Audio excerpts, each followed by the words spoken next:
Hello everyone, welcome to this channel. I am CS Ritu. आज का video है Vedanta limited पे।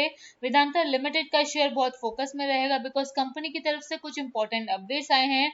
रिसेंटली ही कंपनी की इन्वेस्टर मीट हुई है, इंस्टीट्यूशनल इन्वेस्टर्स और एनालिस्ट की मीट हुई थी। इस शेड्यूल के हिसाब से मंडे 10 जून 2024 से लेकर थर्सडे 13 जून 2024 तक कंपनी ने एनालिस्ट मीट ऑर्गेनाइज करी थी और इस मीट के अंदर कुछ साइट विजिट भी हुए थे।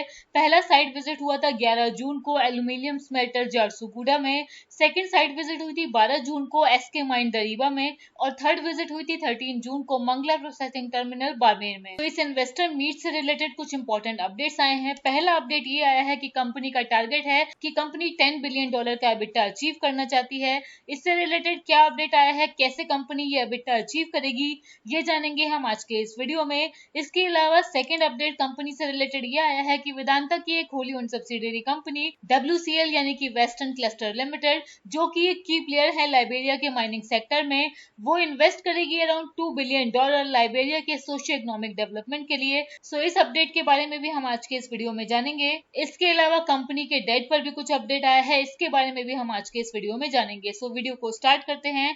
आपसे रिक्वेस्ट है वीडियो को लाइक करिएगा, चैनल को सब्सक्राइब करिएगा ताकि हमें मोटिवेशन मिले। सो कंपनी ने ये बताया है 11 जून को विजिट हुई थी इंस्टीट्यूशनल इन्वेस्टर्स की और एनालिस्ट की कंपनी के एल्यूमिनियम स्मेल्टर झारसुगुड़ा में। इस एल्यूमिनियम स्मेल्टर की बिगनिंग हुई थी 2005 में। तब ये लैंड कुछ ऐसा दिखता था, एकदम बैरन लैंड था ये। यहाँ पर पुअर इंफ्रास्ट्रक्चर था, कोई कनेक्टिविटी नहीं थी, कोई इलेक्ट्रिसिटी नहीं थी, इनएडिक्वेट वाटर था और कोई भी स्किल्ड मैन पावर नहीं थी। और इस साइट की आज की पोजीशन देखें तो आज वेदांता का ये एल्यूमिनियम स्मेल्टर कुछ ऐसा दिखता है। करंटली इस स्मेल्टर की 1.8 MTPA की स्मेल्टिंग कैपेसिटी है, 3 GB की जनरेशन कैपेसिटी है।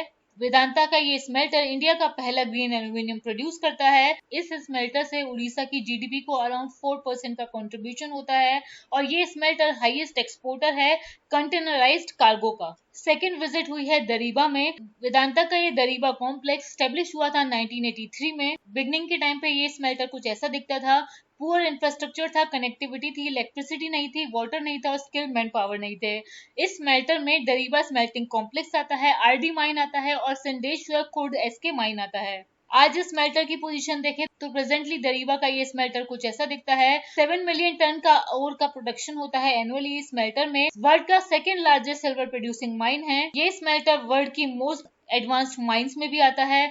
240 KTPA की जिंक की और 120 KTPA की लेड स्मेल्टिंग की कैपेसिटी है इस स्मेल्टर की। और इंस्टीट्यूशनल इन्वेस्टर की थर्ड विजिट कंपनी ने ऑर्गेनाइज करी थी राजस्थान के मंगला प्रोसेसिंग टर्मिनल में। इस इन्वेस्टर मीट से इंपॉर्टेंट अपडेट ये निकल के आया है कि कंपनी के अराउंड 50 से भी ज्यादा प्रोजेक्ट्स कंप्लीट होने वाले हैं और इससे कंपनी $10 बिलियन के एबिटा के टारगेट को जल्दी ही अचीव करेगी।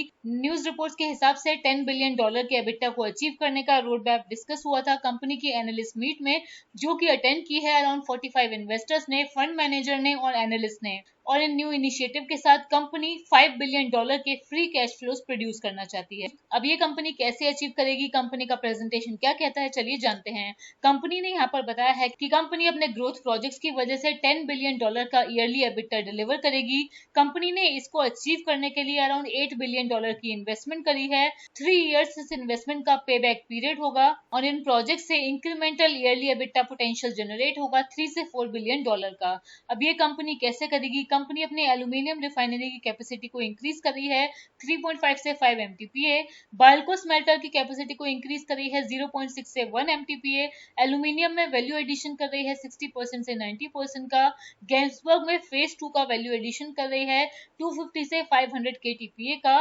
जिंक 1.2 MTPA, सिल्वर 800 MTPA में कैपेसिटी इंक्रीज हो रही है 1.1 से 1.2 MTPA।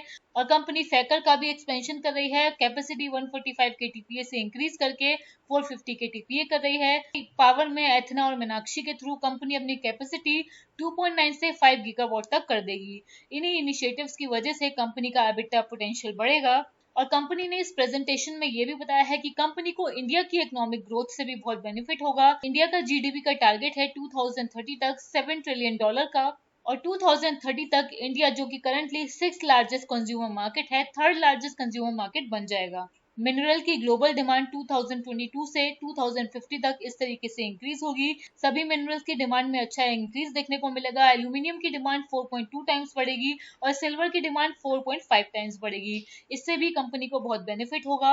और $10 बिलियन का एबिटा टारगेट को अचीव करने के लिए कंपनी एल्यूमिनियम में एबिटा अचीव करेगी $4.2 बिलियन का, जिंक में एबिटा अचीव करेगी $2.7 बिलियन का, ऑयल एंड गैस में एबिटा अचीव करेगी $0.9 बिलियन का, आयरन एंड स्टील में एबिटा अचीव करेगी $0.9 बिलियन का और $0.4 बिलियन का, और अदर में भी कंपनी अराउंड $1 बिलियन का एबिटा अचीव करेगी। और कंपनी ने यहाँ पर यह भी बताया है कि फाइनेंशियल ईयर 25 में कंपनी का रेवेन्यू रहेगा $22 बिलियन का, ग्रुप एबिटा रहेगा 6.5 से $7 बिलियन का, और कंपनी का ग्रुप नेट डेट रहेगा अराउंड $10 बिलियन का। और कंपनी का ये टारगेट है कि कंपनी का रेवेन्यू $50 बिलियन का हो, ग्रुप एबिटा हो $18 बिलियन का, और कंपनी अपने नेट डेट को जीरो करना चाहती है। इसके अलावा second important news Vedanta limited से रिलेटेड ये आई है कि WCL जो कि होली ओन्ड सब्सिडरी है ब्लूम फाउंटेन लिमिटेड की, और वो होली ओन्ड सब्सिडरी है वेदांता लिमिटेड की, ये कंपनी वेदांता सेसा गोवा के अंदर आती है। वेदांता सेसा गोवा की subsidiary company western cluster limited plan कर रही है कि वो अराउंड $2 बिलियन की इन्वेस्टमेंट करे लाइबेरिया वेस्ट अफ्रीका की सोशियो इकोनॉमिक डेवलपमेंट के लिए। WCL होली ओन्ड सब्सिडरी है ब्लूम फाउंटेन लिमिटेड की, जो कि होली ओन्ड सब्सिडरी है वेदांता लिमिटेड की, और ये इन्वेस्टमेंट कंपनी करेगी अपने इनिशिएटिव्स के थ्रू, जैसे कि लाइबेरिया का इंफ्रास्ट्रक्चर डेवलपमेंट, कम्युनिटी का एंगेजमेंट, और वहां पर एम्प्लॉयमेंट अपॉर्चुनिटीज जनरेट करना लोकल कम्युनिटी के लिए। इसके अलावा वीडियो कंक्लूड करने से पहले वेदांता रिसोर्सेज लिमिटेड की डीलिवरेजिंग की बात करें तो net date Vedanta resources limited ने FY24 तक कम किया है $9.7 बिलियन से $6 बिलियन। सो करंटली मार्च 24 तक $6 बिलियन का नेट डेट है वेदांता रिसोर्सेज लिमिटेड का स्टैंड अलोन। अब ये डेट रीस्ट्रक्चर हो गया है, तो रीस्ट्रक्चर होने से पहले फाइनेंशियल ईयर 25 में $4.1 बिलियन की मेच्योरिटीज थी, जो कि अब है $0.9 बिलियन की। फाइनेंशियल ईयर 26 में $0.6 बिलियन की थी रीस्ट्रक्चरिंग से पहले, अब है $0.9 बिलियन की। फाइनेंशियल ईयर 27 में $0.8 बिलियन की मेच्योरिटीज थी, अब फाइनेंशियल ईयर 27 में कंपनी की मेच्योरिटीज आएंगी डेट की $1.8 बिलियन की।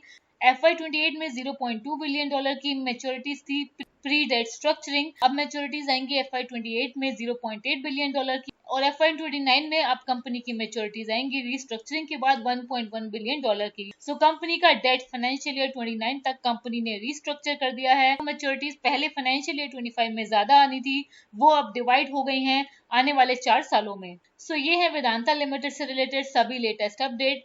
आई होप वीडियो आपको अच्छा लगा होगा। लाइक करिए, चैनल को सब्सक्राइब करिए। Thank you.